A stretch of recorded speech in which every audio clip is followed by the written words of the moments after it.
Bienvenue dans cette vidéo dans laquelle on va éviter de faire ce genre d'horreur. C'est moche et ça ressemble à rien. J'ai découvert ça en allant faire un devis chez un client et franchement dans son cas, il n'y a pas grand chose à faire, mis à part ouvrir sur 30 cm sur 30, remettre un nouveau placo, donc après enduit, peinture, on perce, on met un boîtier 2 postes, 3 postes, horizontal, vertical, peu importe, on récupère les gaines et on fait quelque chose de propre à cette image. Mais ce genre de choses, c'est pas possible, il faut vraiment éviter. Donc cette semaine sur le chantier de la salle d'eau, j'ai installé un boîtier 2 postes, comme celui-ci, à la verticale. J'utilise un petit accessoire qu'on va réutiliser sur ce placo. Je vous mets les extraits, je vous explique 2-3 astuces sur le chantier de la salle d'eau. Et ensuite, on se retrouve face à ce placo que j'ai monté pour l'occasion. On installe 2 postes, 3 postes, 4 postes. On va même transformer une simple prise en double prise. Vous allez tout voir et vous allez voir que ça se fait simplement, efficacement et au moins, ça ressemble à quelque chose.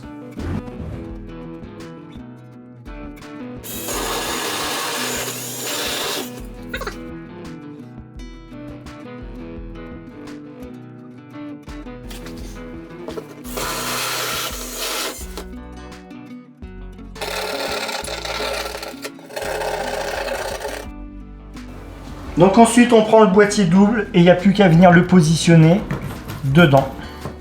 C'est aussi simple que ça. Donc si c'était un boîtier triple, ce serait exactement la même chose. Quadruple, vous faites 2 trous, 3 trous, 4 trous. Donc là je vais en profiter pour attraper mes gaines.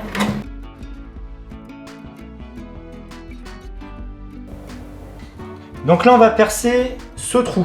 Donc ça va être derrière le meuble vasque avec la future alimentation pour un éventuel mitigeur infrarouge.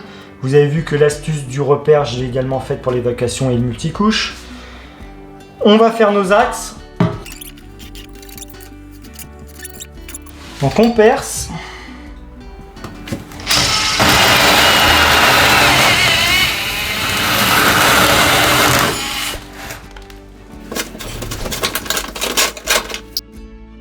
Concernant les boîtiers, je ne vais pas les poser tout de suite, je les poserai une fois que ma finition sera terminée.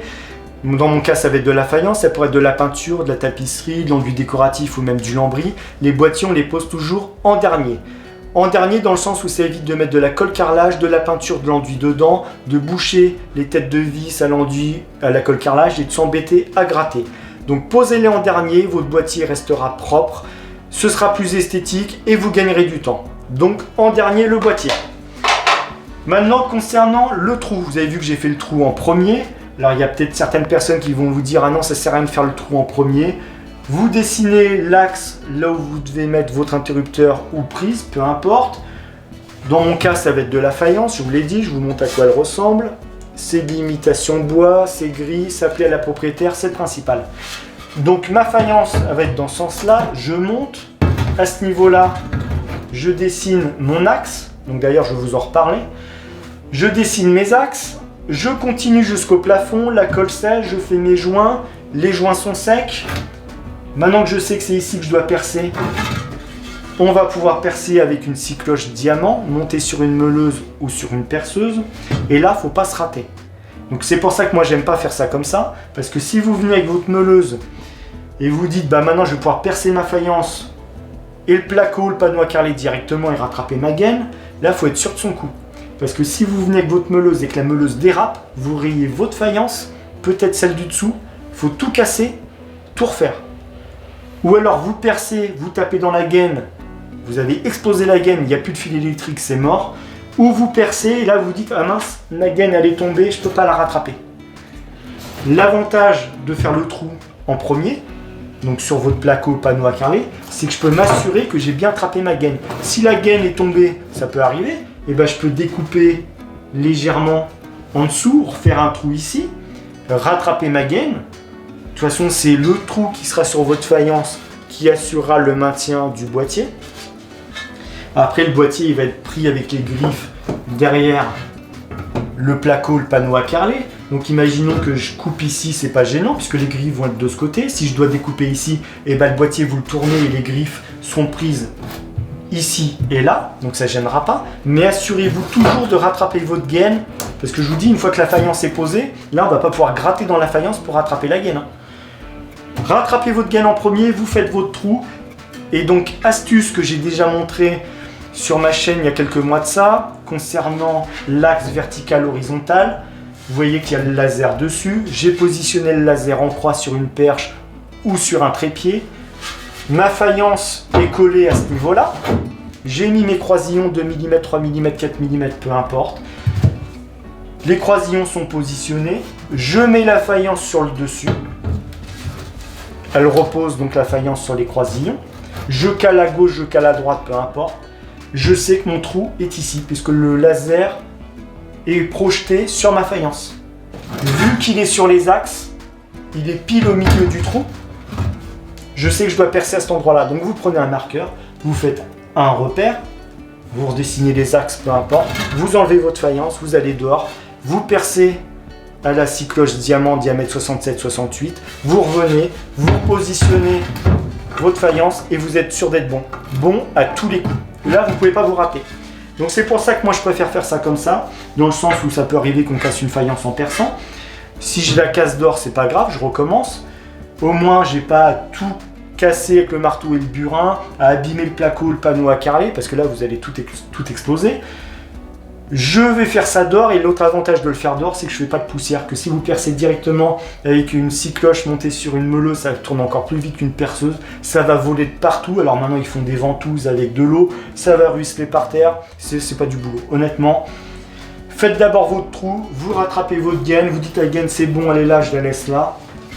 On prend la faïence, on la met devant, on a le repère visuel avec le laser, on fait un trait vertical, un trait horizontal, on va percer ça d'or et c'est terminé. Donc voilà pour ces petites astuces. Bon, je fais une petite parenthèse dans la vidéo, il y a toujours le jeu concours sur Instagram qui est d'actualité concernant la mallette S-Box. Elle est pleine de vis et de chevilles. Le tirage au sort a lieu le 5 septembre, donc c'est un samedi. Je vous montre, je vais essayer de ne pas la renverser, ce serait dommage. Elle est pleine de vis et de chevilles. Donc tout est mentionné sur Instagram, c'est cette publication qui s'affiche. Si vous voulez participer, vous avez encore votre chance. Tirage au sort le 5 septembre. Bon, on va faire nos trous à la scie cloche et placer nos boîtiers. Alors il existe deux types de boîtiers en termes de profondeur, les 40 mm et les 50 mm. En termes de perçage, c'est la même chose, 67-68 mm à la scie cloche. Donc les 40 mm, ils passent partout, cloison pas très épaisse, cloison standard, doublage de mur.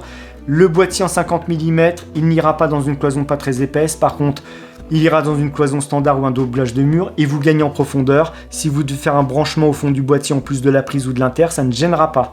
Que le 40 mm, si vous mettez un branchement au fond et par-dessus une prise, un inter, ça risque de gêner. Donc on va dire que c'est complémentaire. Gain de place 40 mm et si vous avez largement de la place, mettez des 50, c'est plus confortable pour travailler. Donc ces boîtiers ils se ressemblent tous. Il y a que la couleur qui diffère en fonction des fabricants. Lui, il est blanc et bleu, c'est du BLM. Il est blanc et vert, c'est du Schneider Electric. Lui, il est jaune, vert, gris, c'est du Bizline. Mais ils se ressemblent tous. Alors, le prix va peut-être différer. Le Schneider sera peut-être plus cher qu'un Bizline. Mais ils répondent aux mêmes normes. Ils sont étanches à l'air. Pas de souci là-dessus. Donc moi, j'ai 3 types de boîtiers à vous montrer. Donc 3 marques différentes. Il en existe plein d'autres. Je les ai pas tous. Alors, chose importante, et ça c'est vraiment en fonction des fabricants, si je prends le Bizline 2 postes, derrière il n'y a pas de petits picots. Alors vous allez comprendre pourquoi il faut des picots. Lui, le Schneider Electric, pareil, pas de picots. Et si je prends le BLM qui est en 3 postes, donc 2 postes ou 4 postes, ce serait pareil. Ils sont pas bêtes, ils ont mis, alors j'espère que vous allez le voir, des picots. Là il y en a un ici et un troisième. À l'intérieur du boîtier, on a un rond, 2 ronds là, le troisième rond. Vous mettez le doigt sur le rond. Vous avez tracé votre axe vertical ou horizontal, peu importe. On va céder des fentes qui sont sur le boîtier. Alors soit sur les côtés si c'est horizontal, ou au-dessus, en dessous si vous le mettez à la verticale. Vous mettez donc les fentes sur vos axes. Alors imaginons qu'on soit ici à la verticale. On appuie sur le rond. Donc le picot qui est derrière va me faire une empreinte sur la plaque de plâtre. J'appuie une deuxième fois, j'appuie une troisième fois, parce que c'est un boîtier 3 postes. J'enlève le boîtier et je me retrouve donc avec mes empreintes. Je perce en diamètre 67-68 avec une scie cloche. Et c'est bon, j'ai plus qu'à découper ce qui reste. Je place mon boîtier et c'est terminé. C'est l'avantage des petits picots. Alors si vous n'avez pas les petits picots, vous pouvez aussi mesurer. Alors l'anthrax c'est 71. Le premier trou à la scie cloche, le deuxième trou à la scie cloche devrait être à 71 du premier, et ainsi de suite. Si vous voulez pas vous embêter à mesurer, il existe l'accessoire magique. C'est un gabarit de pose. Donc moi là c'est un Legrand, il en existe dans d'autres marques, mais ça c'est indispensable. Ça vaut pas cher, ça vaut 5-6 €. Je vous mets le lien dans la description. Je vais essayer de vous en trouver 2-3, vous allez voir, ça existe dans différentes couleurs, différentes formes, différentes marques, mais je vous dis ça vaut pas cher et c'est indispensable, c'est même mieux que les picots parce que le picot ça fonctionne bien, mais par moment quand vous allez appuyer, vous allez vous dire ah non ça n'a pas marqué, vous allez retourner votre boîtier, le picot va être enfoncé dedans et vous n'arriverez plus à l'enlever. Qu'avec ça, vous êtes sûr de ne pas vous tromper. Vous faites un premier trou à la scie cloche, cette partie que vous voyez, ben vous le mettez dans la scie cloche, donc horizontale ou verticale, peu importe. Vous avez des petits niveaux pour vous aider, ou alors vous vous servez des fentes qui sont de chaque côté. Donc si c'est vertical, vous mettez les fentes sur l'axe, horizontal, pareil, ou vous servez des niveaux, peu importe. Ici, vous avez un premier trou qui va correspondre au boîtier 2 postes. Boîtier 3 postes, boîtier 4 postes. Donc vous prenez un marqueur, d'ailleurs j'en profite. À chaque fois, on me demande c'est quoi tes marqueurs. Là, c'est un Lyra. Ils sont en pointe fine et allongée. Il y a son petit copain dans une autre marque, Pika. C'est le même principe. Vous avez le lien dans la description aussi. C'est pratique parce que si vous avez un petit trou que vous avez besoin de passer et que c'est épais, ben vous pouvez passer. Voyez ? Donc là, on va faire un repère ici. Si je veux mon boîtier 2 postes, 3 postes, 4 postes. Donc vous faites votre premier trou à la scie cloche. On place le gabarit, repère, repère, repère. Alors si vous n'avez pas envie de vous embêter à faire plusieurs trous, et ben vous faites votre premier trou à la scie cloche, on le place, on va directement au 4e. On a donc le repère qui a été fait, on perce, et puis ensuite on découpe tout autour. Ou alors vous faites tous les repères, vous découpez, enfin vous percez, vous faites 3 autres trous, et ensuite on découpe ce qui dépasse. Ce gabarit, honnêtement, c'est pratique parce que si vous avez toute une maison à faire, avec ça, on gagne un temps fou. Donc là, ce qu'on va faire, c'est que je vais prendre la caméra, je vais m'approcher parce que là, de loin, je pourrais vous en faire un. Enfin, on va d'abord en faire un. Je vais faire un trou ici, on va faire un boîtier double et ensuite, on va faire un boîtier triple, 3 postes et 4 postes. Donc, je prends ma scie cloche. On vérifie que ce soit bien verrouillé, diamètre 67-68. On va se dire qu'on va percer ici.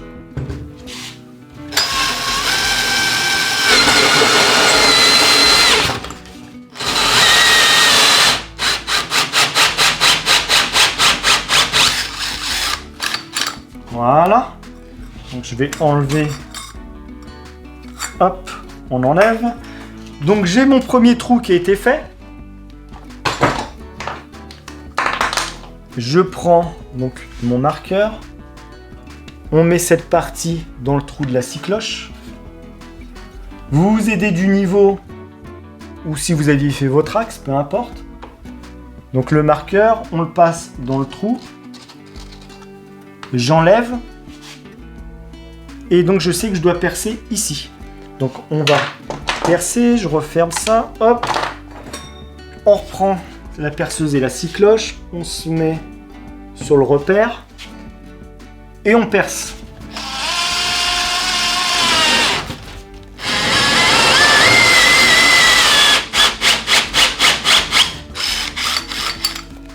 Ça c'est fait. Bon, lui, je l'enlèverai tout à l'heure. Donc là, je me retrouve donc avec 2 trous. Il va falloir découper cette partie et cette partie. Donc soit vous prenez une règle et vous dites, moi, je veux faire les choses bien, proprement.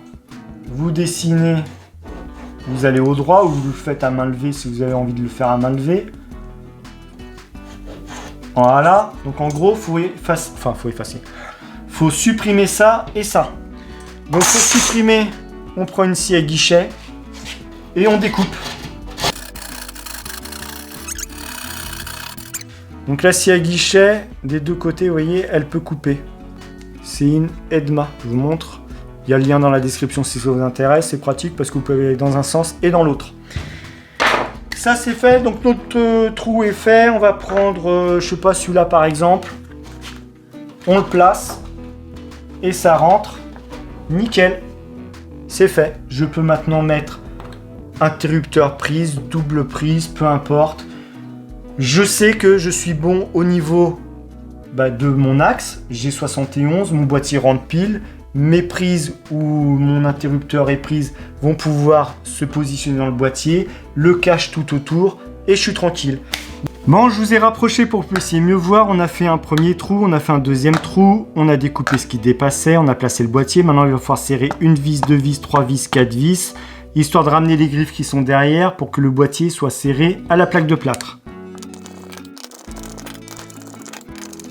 Ça c'est fait, on va desserrer la vis de droite et la vis de gauche. Ici on va mettre une prise, ici un interrupteur. Donc il faut faire preuve d'imagination. Il y a les gaines, on va tout raccorder bien sûr. C'est à titre d'exemple, il n'y a pas de gaine, mais on va faire croire qu'il y en a. C'est desserré. Je prends donc ma prise, j'ai raccordé la phase, la terre, le neutre, tout va bien. Je positionne ma prise. On resserre. Voilà. Ça, c'est fait. Maintenant ici, on va desserrer. On prend l'interrupteur. L'interrupteur, il y a une griffe, une deuxième griffe qui va rentrer ici et là. Alors là, c'est du Schneider. Chez le grand, c'est pareil. Vous emboîtez. Là, ce serait un interrupteur. J'emboîterai l'interrupteur dans la prise avec les petites encoches que vous avez là. On positionne, on tourne et ça rentre dans les griffes. On resserre tout ça. Ça c'est fait. On prend la plaque de finition. On la positionne en face. Et on vient... Alors là je vais taper un peu violemment, je suis désolé, mais comme ma structure elle bouge, il me faut un peu de force. Et c'est terminé. Donc on se retrouve avec un interrupteur, une prise. Ça pourrait être deux prises, un interrupteur, un double va-et-vient, une prise téléphonique, peu importe. Mais au moins c'est plus propre. C'est plus propre que d'avoir une prise ici, décalée comme ça, une autre ici ou là. Vous voyez, un truc qui ressemblera à rien. Là, ça fait un bloc de prise qui est propre. Et ça existe dans différentes couleurs, bien sûr. En blanc, en gris, en noir, imitation bois, ce que vous voulez. Peu importe, c'est quand même plus propre et vous avez vu que ça se fait facilement. Donc maintenant on va faire la même chose avec un boîtier 3 postes. Maintenant que le trou est fait, on reprend le gabarit, on repositionne toujours la partie dans le trou qui vient d'être fait, on met le gabarit de niveau, on prend le marqueur. Donc là, boîtier 2 postes, boîtier 3 postes. On enlève et on a là et là.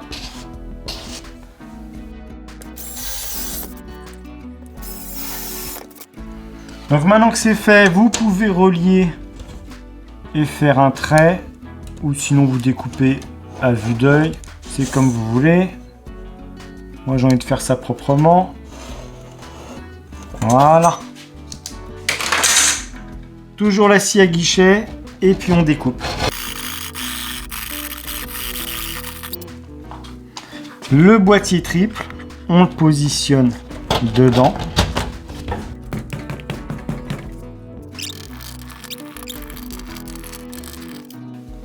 Donc là on va dire qu'on met un double interrupteur. On le met comme ceci.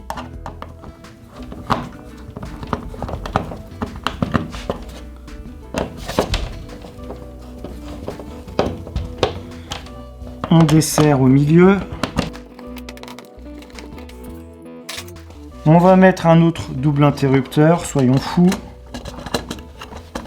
Les griffes dans les griffes.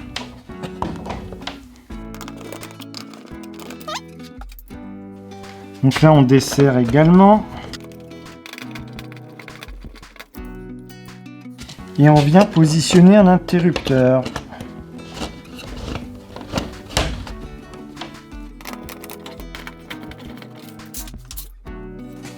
On prend la plaque de finition, on la met dessus. Alors je vais encore taper un peu violemment. Donc là on a triple, donc 3 postes, double inter, inter simple. Ça pourrait être une prise téléphonique, USB, ce que vous voulez. Là, on a 3 postes et c'est propre. Maintenant, on va passer aux 4 postes. Donc, on prend notre copain le gabarit. Cette partie vient toujours dans le trou de la scie cloche, comme ceci. On se met de niveau. Et cette fois-ci, on va aller jusqu'au 4e poste.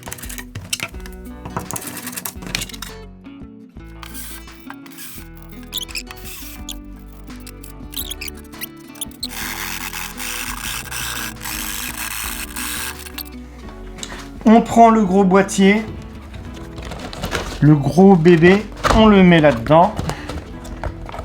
Voilà.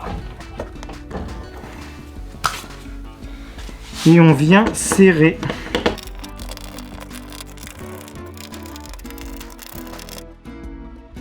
Maintenant que c'est fait, on va dévisser les vis qui sont ici. Alors sur des grands boîtiers comme ça, il aurait fallu des séparateurs pour pouvoir reprendre les vis à droite et à gauche.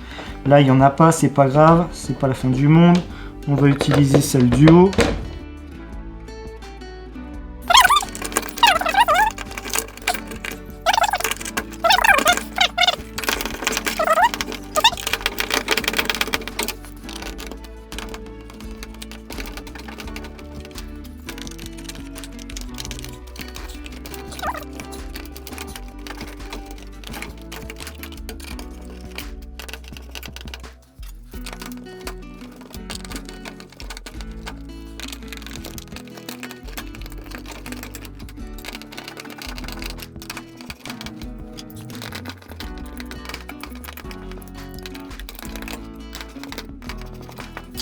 Et pour terminer la plaque de finition, on met ça, on appuie. Bon, le boîtier 4 postes, c'était compliqué, vous avez vu les prises, elles ne se mettaient pas en face des vis du boîtier et pour cause, le boîtier est de très mauvaise qualité. Donc ce boîtier, je vous en ai pas parlé en début de vidéo, je vous ai cité Biesline, Schneider, BLM. Pour cause, je l'ai acheté en grande surface de bricolage, je voulais voir ce que ça valait et honnêtement, c'est pas du tout de la qualité. Donc je vous donne pas le nom de la grande surface, je vous montre juste la marque et vous reconnaîtrez. Donc ça se déforme, vous serrez, alors ça se serre, il n'y a pas de problème. Hein. Tout à l'heure, on filmera côté coulisses, vous verrez derrière les boîtiers. Les pattes, elles se prennent bien sur le placo, mais le boîtier se déforme, donc les vis ne correspondent plus du tout aux prises, interrupteurs, etc. Donc il faut forcer, c'est compliqué. Partez sur des valeurs sûres, Biesline, Schneider, Legrand, BLM, et ça, poubelle, vous gagnerez du temps et de l'argent. C'est pas qualitatif. J'ai placé un boîtier simple. On va faire preuve d'imagination. Je mets une prise dedans. Il y a un cache, c'est joli. Vous voulez une double prise plutôt que de mettre une doublette, triplette dessus. Ça ressemble à rien, c'est dangereux. On enlève la prise. Donc on l'enlève. Alors là, c'est du Schneider chez Legrand et chez les autres, ils le font. C'est ni plus ni moins qu'une simple prise transformée en double prise en façade. Donc vous avez besoin d'un boîtier, un boîtier simple. Vous l'installez. Donc cette prise, vous installez ça dans votre boîtier simple et ça se transforme en double prise en façade. Donc c'est bien plus joli que de brancher une doublette, une triplette sur votre prise. Donc il suffit d'enlever le cache en façade. On se retrouve avec ceci. Hop, on positionne ça dans notre boîtier. On tourne. Après il suffit de serrer comme on a fait pour les autres. Voilà. C'est serré, on prend le cache, on le met devant, on le pousse jusqu'au bout et on vient serrer les deux vis. Alors je ne vais pas les serrer complètement, ça sert à rien, je vais l'enlever de toute façon, c'est juste pour que vous puissiez voir. Voilà à quoi ça ressemble, c'est quand même plus joli que d'avoir une simple prise avec une triplette branchée dessus. C'est esthétique. Donc là on a vu le double boîtier. Donc 2 postes, on a mis un inter et une prise, ça aurait pu être 2 interrupteurs. Le 3 postes, on a mis des interrupteurs, on aurait pu mettre 3 prises. Et le 4 postes, c'est que des prises. Et là, je vous dis, vous transformez une simple prise en double prise. Et donc maintenant, on va filmer côté coulisses. Je vais retourner tout ça et vous allez voir ce que ça donne. Bon, on commence par le boîtier de poste Schneider. Vous voyez les griffes, elles se prennent bien partout. Le BLM, pareil, tout est bien pris. Donc le boîtier GSB, pas de souci au niveau des attaches. Tout a été pris correctement. C'est juste que c'est du plastique de très mauvaise qualité. Et le petit dernier, voilà ce que ça donne. Donc là, le papier, il s'est arraché, c'est pas grave. Donc voilà, côté coulisses, ce que ça donne un boîtier, parce que c'est vrai qu'on n'a pas l'habitude d'en voir. On a rarement accès derrière le placo, mais voilà.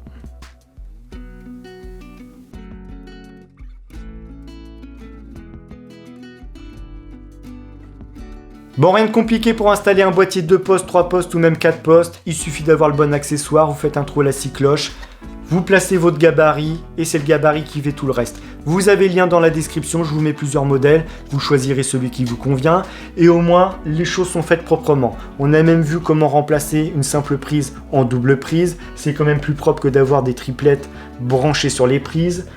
Là c'est propre, ça ressemble à quelque chose que je vous ai montré en début de vidéo, c'est absolument pas possible.